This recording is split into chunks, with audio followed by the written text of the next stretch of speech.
Pão Nosso, um livro da coleção Fonte Viva, narrado pelo Espírito Emmanuel, psicografado por Francisco Cândido Xavier. Capítulo 161. Vós que dizeis? E perguntou-lhes: E vós, quem dizeis que eu sou? Lucas 9:20. Nas discussões propriamente do mundo, existirão sempre escritores e cientistas dispostos a examinar o mestre na pauta de suas impressões puramente intelectuais sobre os pruridos da presunção humana. Esses amigos, porém, não tiveram contato com a alma do Evangelho, não superaram os círculos acadêmicos e nem arriscam títulos convencionais numa excursão desapaixonada através da revelação divina.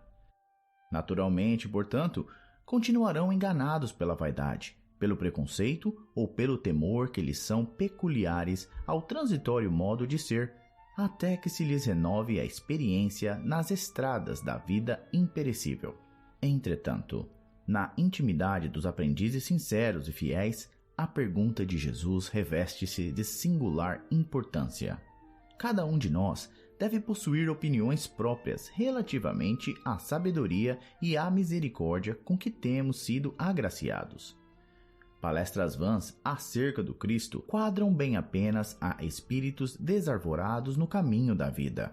A nós outros, porém, compete o testemunho da intimidade com o Senhor, porque somos usufrutuários diretos de sua infinita bondade. Meditemos e renovemos aspirações em seu evangelho de amor, compreendendo a impropriedade de mútuas interpelações com respeito ao Mestre, porque a interrogação sublime vem dele a cada um de nós, e todos necessitamos conhecê-lo de modo a assinalá-lo em nossas tarefas de cada dia.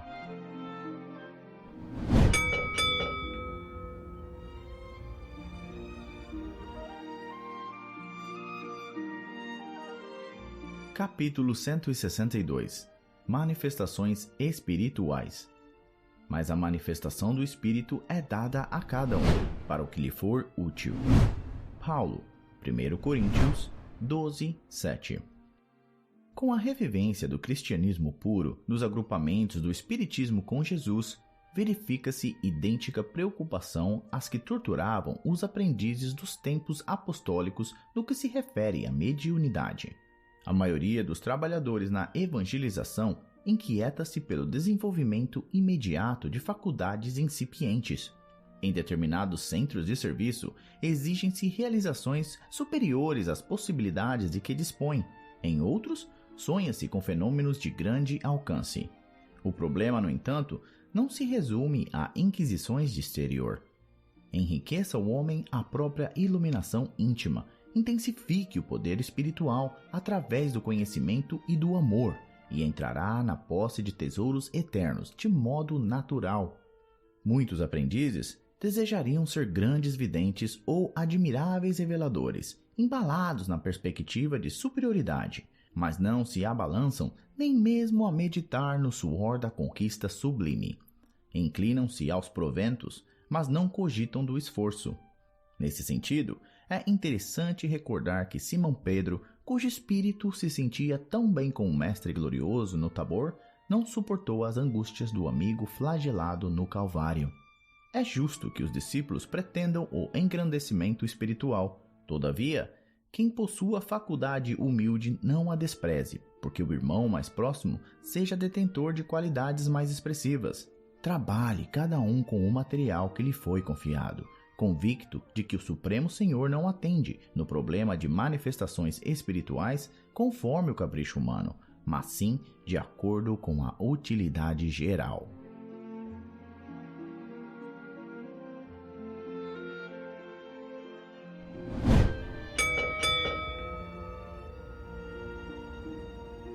Capítulo 163. Agradecer. E sedes agradecidos. Paulo, Colossenses 3:15.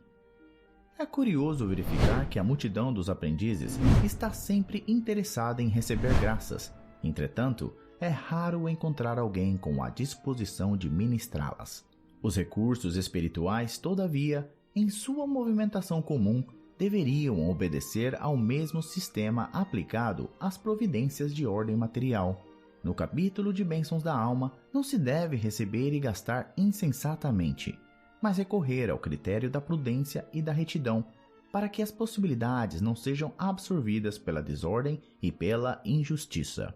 É por isso que, em suas instruções aos cristãos de Colossos, recomenda o apóstolo que sejamos agradecidos. Entre os discípulos sinceros, não se justifica o velho hábito de manifestar reconhecimento em frases bombásticas e laudatórias. Na comunidade dos trabalhadores fiéis a Jesus, agradecer significa aplicar proveitosamente as dádivas recebidas, tanto ao próximo quanto a si mesmo. Para os pais amorosos, o melhor agradecimento dos filhos consiste na elevada compreensão do trabalho e da vida de que oferecem testemunho. Manifestando gratidão ao Cristo, os apóstolos lhe foram leais até ao último sacrifício. Paulo de Tarso recebe o apelo do Mestre e, em sinal de alegria e de amor, serve a causa divina através de sofrimentos inomináveis por mais de 30 anos sucessivos. Agradecer não será tão somente problema de palavras brilhantes.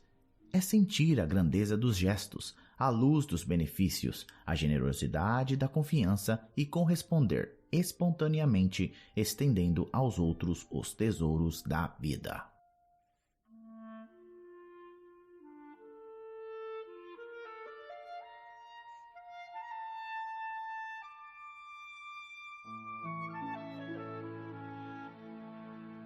Capítulo 164.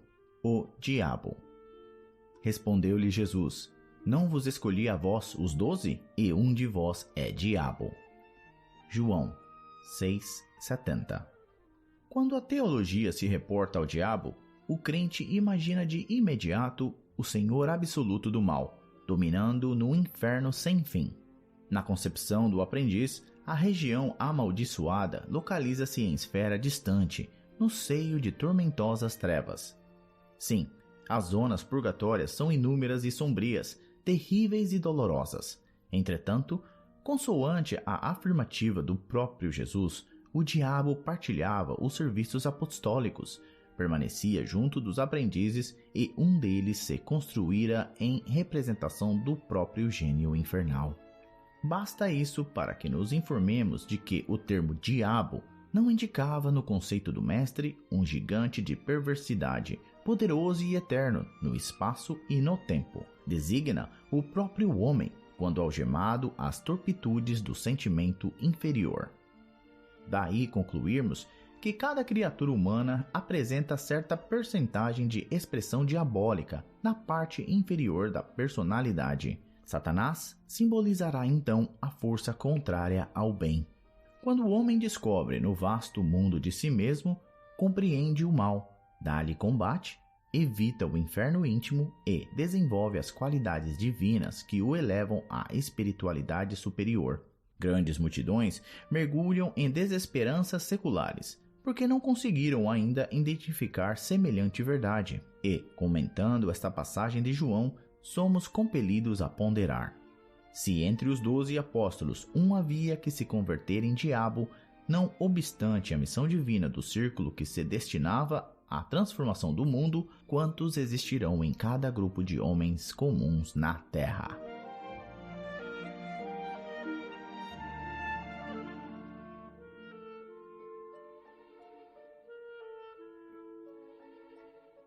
Capítulo 165.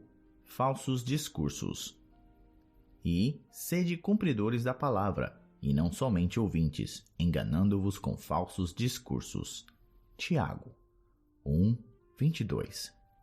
Nunca é demasiado comentar a importância e o caráter sagrado da palavra.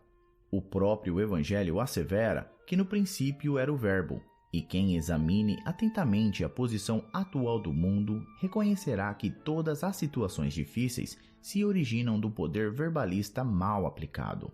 Falsos discursos enganaram indivíduos, famílias e nações. Acreditaram alguns em promessas vãs, outros em teorias faliciosas, outros ainda em perspectivas de liberdade sem obrigações. e raças, agrupamentos e criaturas, identificando a ilusão, atritam-se mutualmente procurando a paternidade das culpas. Muito sangue e muita lágrima tem custado a criação do verbo humano. Impossível por agora computar esse preço doloroso ou determinar quanto tempo se fará necessário ao resgate preciso. No turbilhão de lutas, todavia, o amigo do Cristo pode valer-se do tesouro evangélico em proveito de sua esfera individual. Cumprir a palavra do Mestre em nós é o programa divino.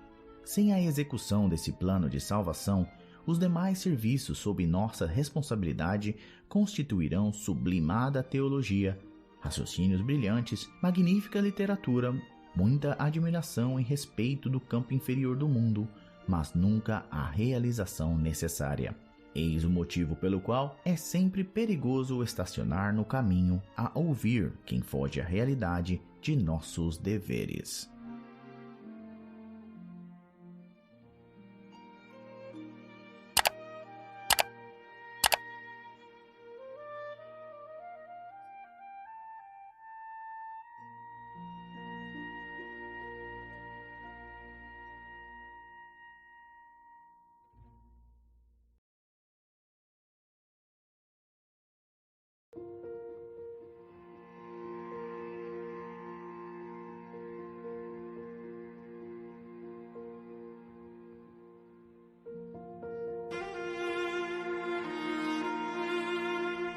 Pão Nosso, um livro da coleção Fonte Viva, narrado pelo Espírito Emmanuel e psicografado por Francisco Cândido Xavier. Capítulo 166. Cura do ódio.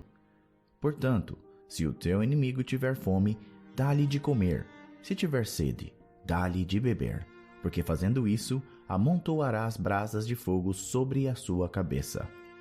Paulo, Romanos 12:20. O homem geralmente, quando decidido ao serviço do bem, encontra fileiras de adversários gratuitos por onde passe, qual ocorre a claridade invariavelmente assediada pelo antagonismo das sombras. Às vezes, porém, seja por equívocos do passado ou por incompreensões do presente, é defrontado por inimigos mais fortes que se transformam em constante ameaça à sua tranquilidade. Contar com o inimigo desse jaez é padecer dolorosa enfermidade no íntimo, quando a criatura ainda não se afeiçoou a experiências vivas no Evangelho. Quase sempre, o aprendiz de boa vontade desenvolve o máximo das próprias forças a favor da reconciliação. No entanto, o mais amplo esforço parece baldado. A impenetrabilidade caracteriza o coração do outro e os melhores gestos de amor passam por ele desapercebidos. Contra essa situação, todavia, o livro divino oferece receita salutar. Não convém agravar atritos, desenvolver discussões e muito menos desfazer-se a criatura bem-intencionada em gestos bajulatórios. Espere-se pela oportunidade de manifestar o bem. Desde o minuto em que o ofendido esquece a dissensão e volta ao amor, o serviço de Jesus é reatado. Entretanto, a visão do ofensor é mais tardia e, em muitas ocasiões, somente compreende a nova luz quando essa se lhe converte em vantagem ao círculo pessoal. Um discípulo sincero do Cristo liberta-se facilmente dos laços inferiores, mas o antagonista de ontem pode persistir muito tempo no endurecimento do coração. Eis o motivo pela qual dar-lhe todo o bem no momento oportuno é amontoar o fogo renovador sobre a sua cabeça, curando-lhe o ódio cheio de expressões infernais.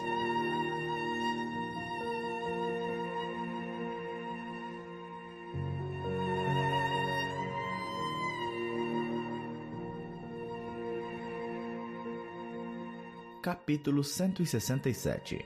Entendimento. Transformai-vos pela renovação do vosso entendimento.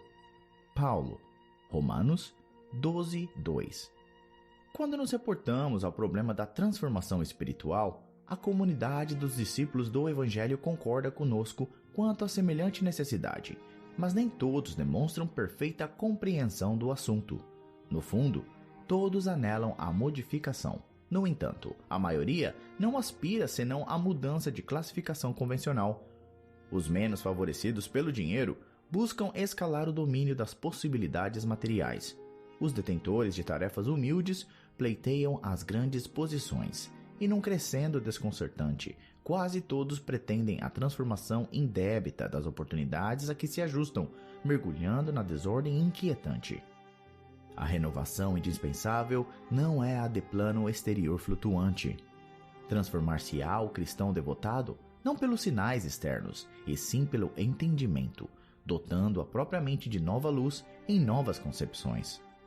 Assim como qualquer trabalho terrestre pede a sincera aplicação dos aprendizes que a ele se dedicam, o serviço de aprimoramento mental exige constância de esforço no bem e no conhecimento.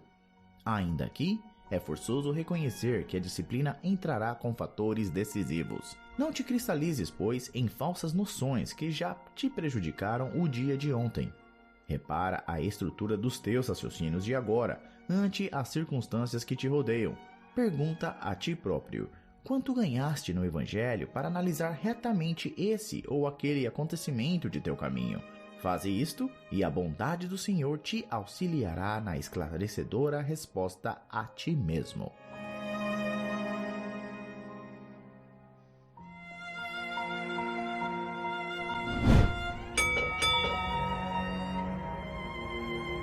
Capítulo 168. De madrugada. E no primeiro dia da semana, Maria Madalena foi ao sepulcro de madrugada, sendo ainda escuro, e viu a pedra removida do sepulcro. João 21. Não devemos esquecer a circunstância em que Maria de Magdala recebe a primeira mensagem da ressurreição do Mestre. No seio de perturbações e desalentos da pequena comunidade, a grande convertida não perde tempo em lamentações estéreis, nem procura o sono do esquecimento. Os companheiros haviam quebrado o padrão de confiança. Entre o remorso da própria defecção e a amargura pelo sacrifício do Salvador, cuja lição sublime ainda não conseguiam aprender, confundiam-se em atitudes negativas. Pensamentos contraditórios e angustiados azorragavalham-lhes os corações. Madalena, contudo, rompe o véu de emoções dolorosas que lhe embarga os passos. É imprescindível não sucumbir sob os fardos, transformando-os, acima de tudo, em elemento básico na construção espiritual. E Maria resolve não se acovardar ante a dor. Porque o Cristo fora imolado na cruz, não seria lícito condenar-lhe a memória bem-amada ao ouvido ou à indiferença. Vigilante, atenta a si mesma, antes de qualquer satisfação a velhos convencionalismos, vai ao encontro do grande obstáculo que se constituía do sepulcro muito cedo, precedendo o despertar dos próprios amigos, e encontra a radiante resposta da vida eterna. Rememorando este acontecimento simbólico, recordemos nossas antigas quedas, por havermos esquecido o primeiro dia da semana, trocando em todas as ocasiões o mais cedo pelo mais tarde.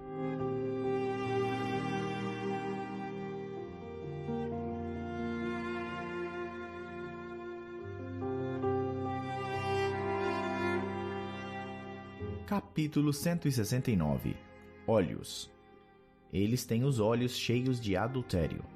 2 Pedro 2:14. Olhos cheios de adultério constituem rebelde enfermidade em nossas lutas evolutivas. Raros homens se utilizam dos olhos por lâmpadas abençoadas e poucos os empregam como instrumentos vivos de trabalho santificante na vigília necessária. A maioria das criaturas trata de aproveitá-los à frente de quaisquer paisagens, na identificação do que possuem de pior. Homens comuns habitualmente pousam nos olhos em determinada situação apenas para fixarem os ângulos mais apreciáveis aos interesses inferiores que lhes dizem respeito. Se atravessam um campo, não lhe anotam a função benemérita nos quadros da vida coletiva, e sim a possibilidade de lucros pessoais e imediatos que lhes possa oferecer. Se enxergam a irmã afetuosa de jornada humana que segue não longe deles, premeditam, quase sempre, a organização de laços menos dignos. Se encontram companheiros nos lugares em que atendem a objetivos inferiores, não os reconhecem como possíveis portadores de ideias elevadas. Porém, como concorrentes aos seus propósitos menos felizes. Ouçamos o brado de alarme de Simão Pedro, esquecendo o hábito de analisar com o mal. Olhos otimistas saberão extrair motivos sublimes de ensinamentos nas mais diversas situações do caminho em que prosseguem. Ninguém invoque a necessidade de vigilância para justificar as manifestações de malícia. O homem cristianizado e prudente sabe contemplar os problemas de si mesmo, contudo, nunca enxerga o mal onde o mal ainda não existe.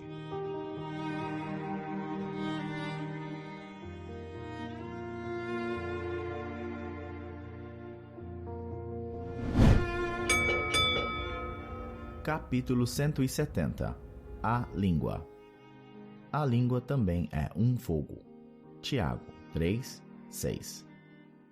A desidia das criaturas justifica as amargas considerações de Tiago em sua epístola aos companheiros.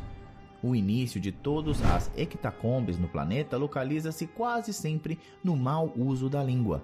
Ela está posta entre os membros qual leme de embarcação poderosa, segundo lembra o grande apóstolo de Jerusalém.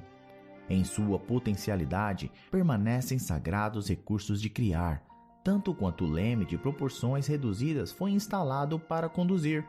A língua detém a centelha divina do verbo, mas o homem, de modo geral, costuma desviá-la de sua função edificante, situando-a no pântano de cogitações subalternas, e por isso mesmo, vemo-la à frente de quase todos os desvarios da humanidade sofredora, cristalizada em propósitos mesquinhos, à míngua de humildade e amor. Nasce a guerra da linguagem dos interesses criminosos insatisfeitos. As grandes tragédias sociais se originam em muitas ocasiões da conversação dos sentimentos inferiores. Poucas vezes a língua do homem ha consolado e edificado os seus irmãos. Reconheçamos, porém, que a sua disposição é sempre ativa para excitar, disputar, deprimir, enxovalhar, acusar e ferir desapiedadamente. O discípulo sincero encontra nos apontamentos de Tiago uma tese brilhante para todas as suas experiências, e quando chegue a noite de cada dia, é justo interrogue a si mesmo: terei hoje utilizado a minha língua como Jesus utilizou a dele?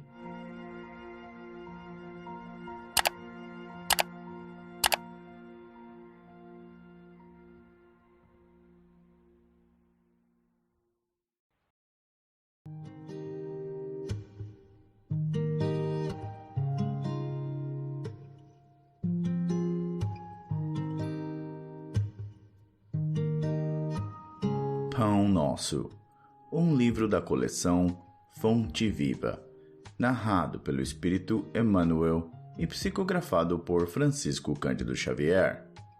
Capítulo 171. Lei do Uso. E quando estavam saciados, disse Jesus aos seus discípulos: recolhei os pedaços que sobejaram, para que nada se perca. João 6:12.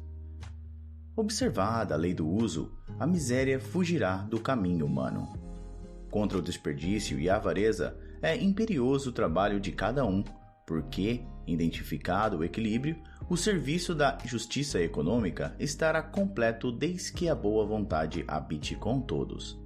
A passagem evangélica que descreve o trabalho de alimento à multidão assinala significativas palavras do Senhor quanto às sobras do pão, transmitindo ensinamento de profunda importância aos discípulos. Geralmente, o aprendiz sincero, nos primeiros deslumbramentos da fé reveladora, deseja desfazer-se nas atividades de benemerência sem base na harmonia real. Aí temos indiscutivelmente louvável impulso. Mas ainda mesmo na distribuição dos bens materiais, é indispensável evitar o descontrole e o excesso.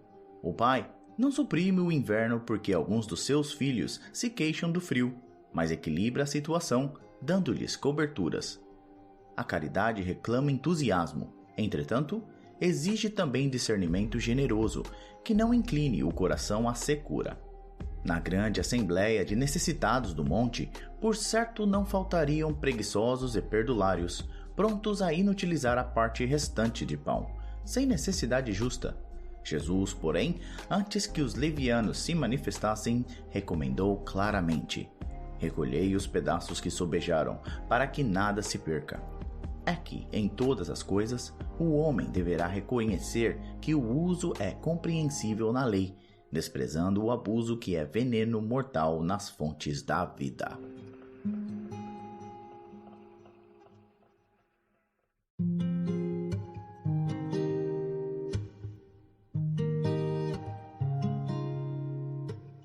Capítulo 172.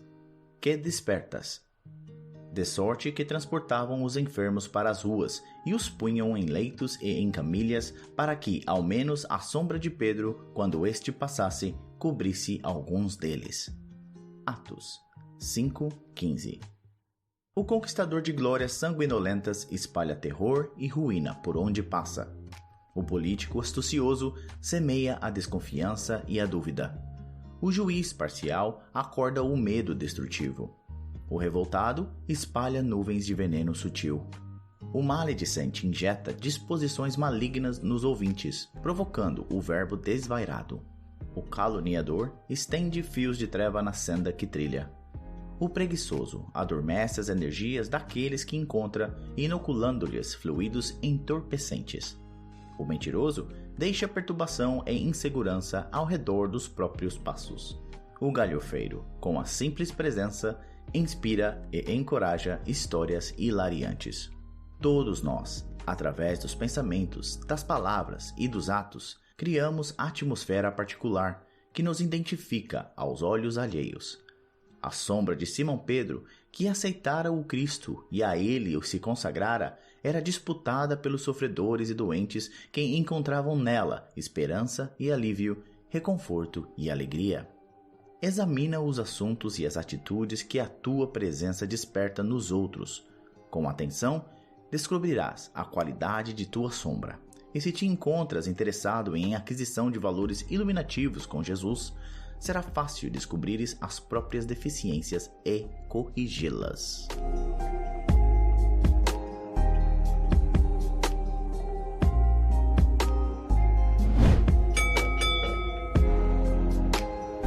Capítulo 173.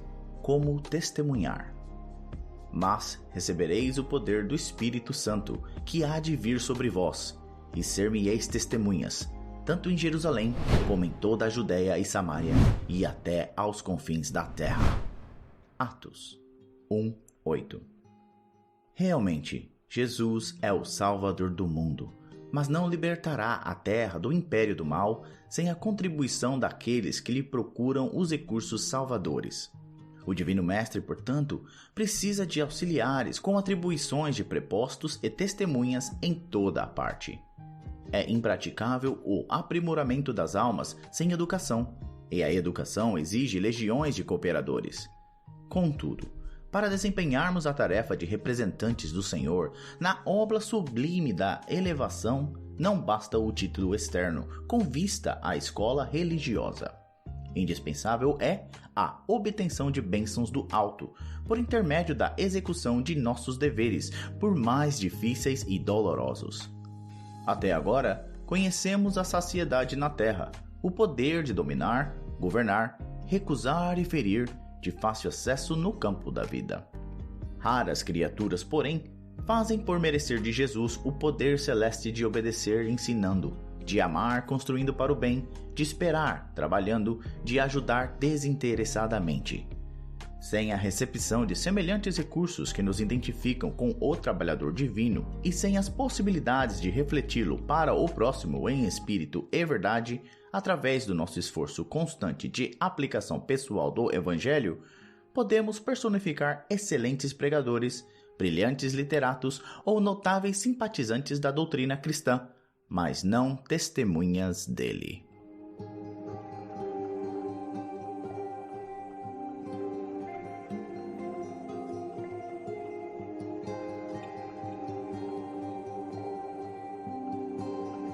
Capítulo 174. Espiritismo na fé. E estes sinais seguirão aos que crerem. Em meu nome expulsarão os demônios, falarão novas línguas. Jesus. Marcos 16:17. Permanecem as manifestações da vida espiritual em todos os fundamentos da revelação divina, nos mais variados círculos da fé. Espiritismo em si, portanto, deixa de ser novidade dos tempos que correm para figurar na raiz de todas as escolas religiosas. Moisés estabelece contato com um plano espiritual no Sinai. Jesus é visto pelos discípulos no Tabor, ladeado por mortos ilustres. O colégio apostólico relaciona-se com o espírito do Mestre após a morte dele e consolida no mundo o cristianismo redentor. Os mártires dos circos abandonam a carne flagelada, contemplando visões sublimes. Maomé inicia a tarefa religiosa, ouvindo um mensageiro invisível. Francisco de Assis percebe emissários do céu que o exortam à renovação da igreja. Lutero registra a presença de seres de outro mundo. Teresa de Ávila recebe a visita de amigos desencarnados e chega a inspecionar regiões purgatórias através do fenômeno mediúnico de desdobramento. Sinais do reino dos espíritos seguirão os que crerem, afirma o Cristo. Em todas as instituições da fé, há os que gozam, que aproveitam, que calculam, que criticam, que fiscalizam. Esses são ainda candidatos à iluminação definitiva e renovadora. Os que creem, contudo, e aceitam as determinações de serviço que fluem do alto, serão seguidos pelas notas reveladoras da imortalidade, onde estiverem. Em nome do Senhor, emitindo vibrações santificantes, expulsarão a treva e a maldade, e serão facilmente conhecidos entre os homens espantados, porque falarão sempre na linguagem nova do sacrifício e da paz, da renúncia e do amor.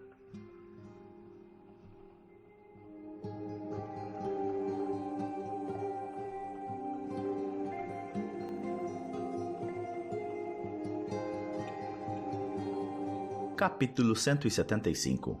Tratamento de obsessões. E até das cidades circunvizinhas concorria muita gente a Jerusalém, conduzindo enfermos e atormentados de espíritos imundos, os quais todos eram curados.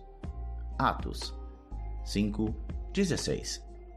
A igreja cristã dos primeiros séculos não estagnava às ideias redentoras do Cristo em prataria e resplendores do culto externo. Era viva, cheia de apelos e respostas.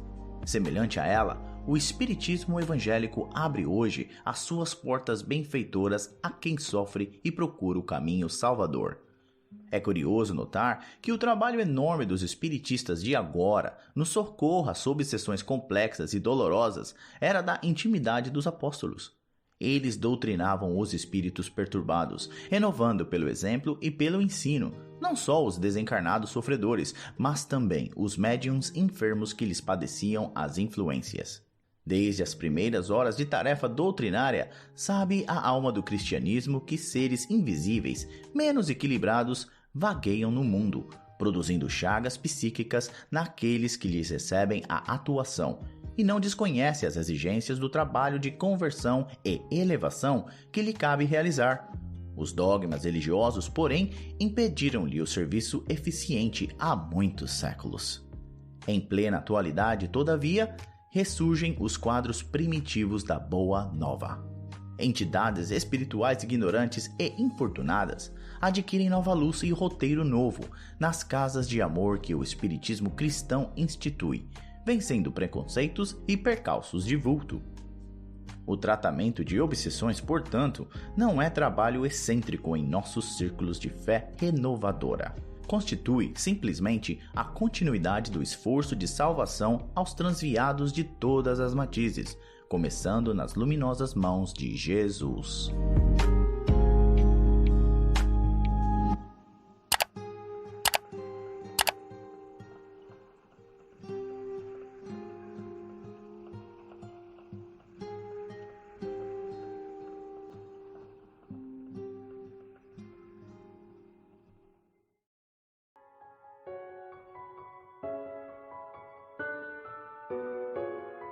Pão Nosso, um livro da coleção Fonte Viva, narrado pelo Espírito Emmanuel e psicografado por Francisco Cândido Xavier.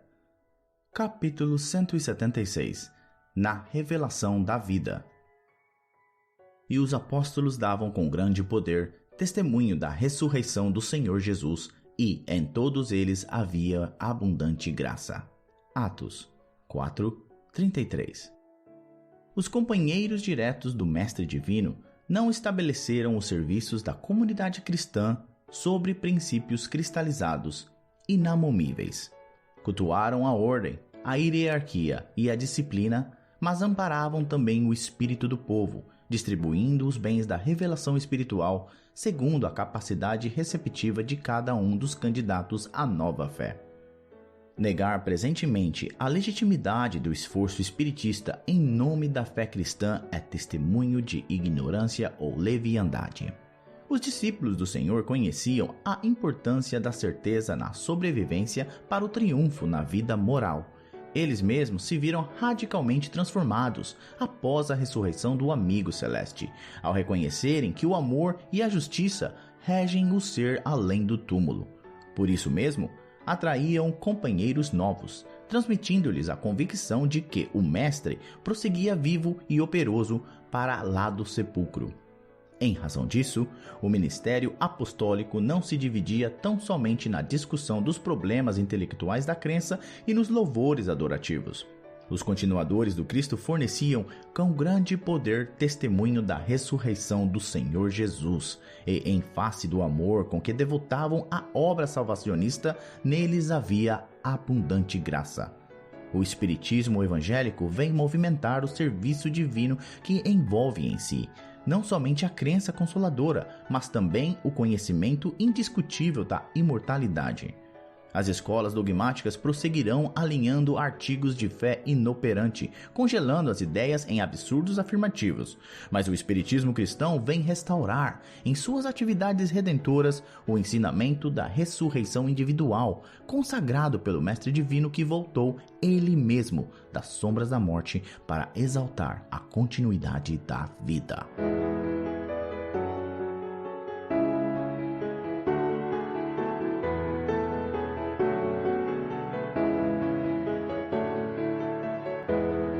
Capítulo 177.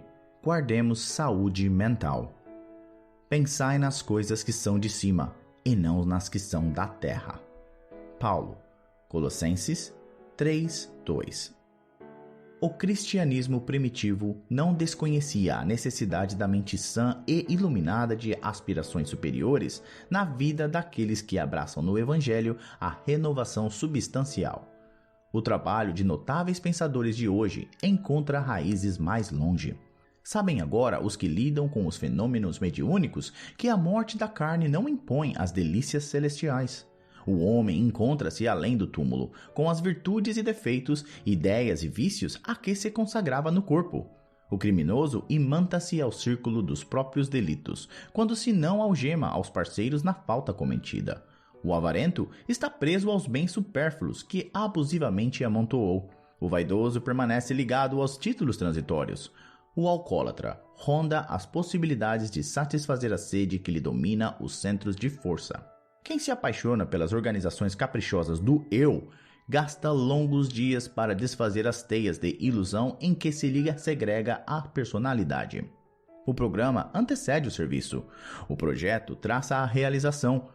O pensamento é energia irradiante. Espraiemo-lo na terra e prender-nos-emos naturalmente ao chão. Elevemo-lo para o alto e conquistaremos a espiritualidade sublime. Nosso espírito residirá onde projetarmos nossos pensamentos, alicerces vivos do bem e do mal. Por isto mesmo dizia Paulo sabiamente: pensai nas coisas que são de cima.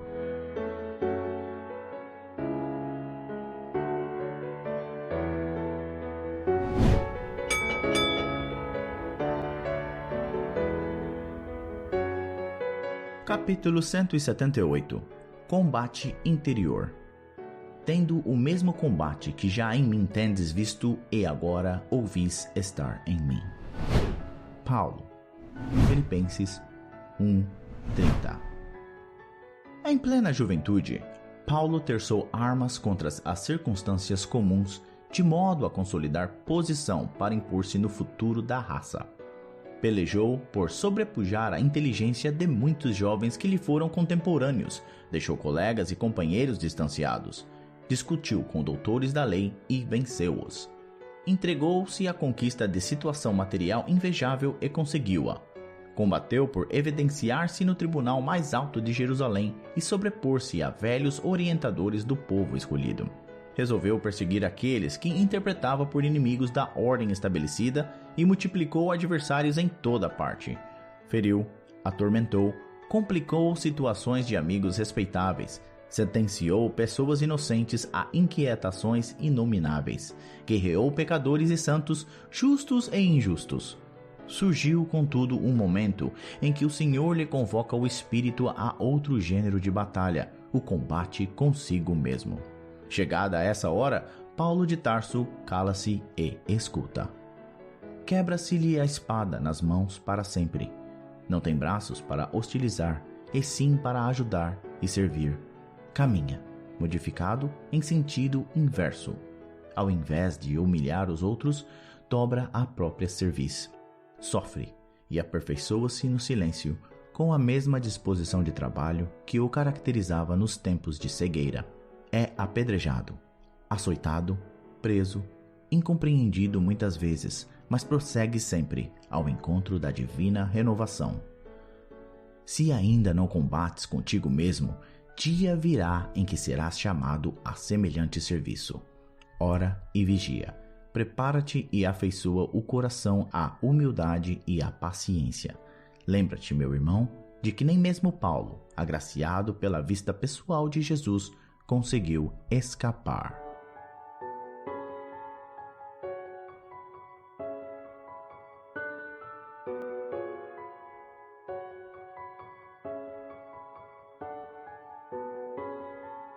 Capítulo 179. Entendamos servindo. Porque também nós éramos noutro tempo insensatos. Paulo, Tito 3:3. O martelo realmente colabora nos primores da estatuária, mas não pode golpear a pedra indiscriminadamente. O remédio amargo estabelece a cura do corpo enfermo, no entanto, reclama ciência na dosagem. Nem mais, nem menos. Na sementeira da verdade, igualmente, é indispensável não nos desfaçamos em movimento impensado. Na Terra, não respiramos num domicílio de anjos. Somos milhões de criaturas no labirinto de débitos clamorosos do passado, suspirando pela desejada equação. Quem ensina com sinceridade, naturalmente aprendeu as lições atravessando obstáculos duros. Claro que a tolerância excessiva resulta em ausência de defesa justa. Entretanto, é inegável que para educarmos a outrem, necessitamos de imenso cabedal de paciência e entendimento. Paulo, incisivo e energético, não desconhecia semelhante realidade. Escrevendo a Tito, lembra as próprias incompreensões de outra época para justificar a serenidade que nos deve caracterizar a ação, a serviço do Evangelho Redentor. Jamais atingiremos nossos objetivos torturando chagas, indicando cicatrizes, comentando defeitos ou atirando espinhos à face alheia. Compreensão e respeito devem preceder-nos a tarefa em qualquer parte. Recordemos nós mesmos na passagem pelos círculos mais baixos e estendamos braços fraternos aos irmãos que se debatem nas sombras. Se te encontras interessado no serviço do Cristo, lembra-te de que ele não funcionou em promotoria de acusação, e sim na tribuna do sacrifício até a cruz, na condição de advogado do mundo inteiro.